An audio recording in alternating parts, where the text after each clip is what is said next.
Hi అండి. ఈరోజు నేను లడ్డూ చేస్తున్నాను. లడ్డూ చేసే విధానం చూపిస్తాను చూడండి. నేను 1 కప్పుడు శనగపిండి తీసుకున్నాను. జల్లిచ్చిన శనగపిండి. ఏ కప్పుతో అయితే శనగపిండి తీసుకుంటామో అదే కప్పుతో షుగర్ కూడా సరిపోతుంది. నేను 1 కప్పుతో శనగపిండి తీసుకున్నాను. అదే కప్పుతో వాటర్ కూడా తీసుకున్నాను. ఆ కప్పు వాటర్ నాకు శనగపిండి కలపడానికి సరిపోయాయి అన్నమాట. ఇందులో నేను కొంచెం తినే సోడా వేసాను. వేసి ఇలాగా కలుపుకున్నాను చూపించే విధంగా. బాగా తిక్కుగా కాదండి, అలానే పల్సగా కూడా కాదు. చూడండి, ఈ కన్వెన్సీతో కలుపుకుంటే సరిపోతుంది. బూందీ గరిటె తీసుకొని నేను జీడిపప్పు కిస్మిస్ నేతిలో వేయించి పెట్టుకున్నాను. ఇప్పుడు నెయ్యి కాసింది గిన్నె. అందులో నేను జీడిపప్పు కిస్మిస్ వేయించి పక్కన పెట్టేసుకున్నాను. పక్కన పెట్టుకున్నాక ప్యాన్లో ఆయిల్ వీటెక్కిన తర్వాత బూందీ గరిటె తీసుకున్నానండి. బూందీ గరిటె లేకపోయినా మన ఇంట్లో గారెలు దేవే గిన్నె ఉంటుంది కదా, జల్లెడ గిన్నె, అదైనా బూందీ తీసుకోవడానికి ఈజీగానే ఉంటుంది.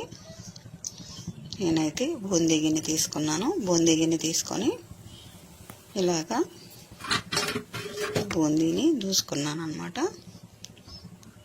చూడండి, చక్కగా నీట్గా రౌండ్గా వచ్చింది. లడ్డూకి కొంచెం షేప్ అటు ఇటు అయినా పర్వాలేదు, అలా అయినా అని కాదు, అయినా సరే బూందీని దూసి ఇలా చేసిన బూందీ అంతా పక్కన పెట్టుకున్నానండి.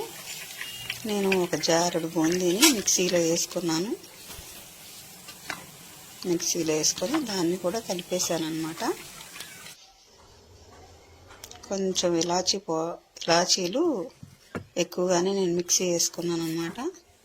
ఇవి మాటికి వేసేవి కాదు కదా, చిన్నవి నలగవని కొంచెం షుగర్లో వేసి వేసుకున్నాను.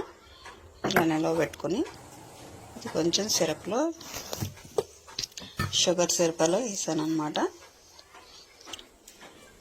తీగ పాకం చాలండి, ఓకే, ముదురు పాకం అవసరం లేదు. లైట్గా పాకం వస్తే సరిపోతుంది. మొత్తాన్ని కలిపేసుకున్నాను బూందీని పాకం వచ్చే వరకు.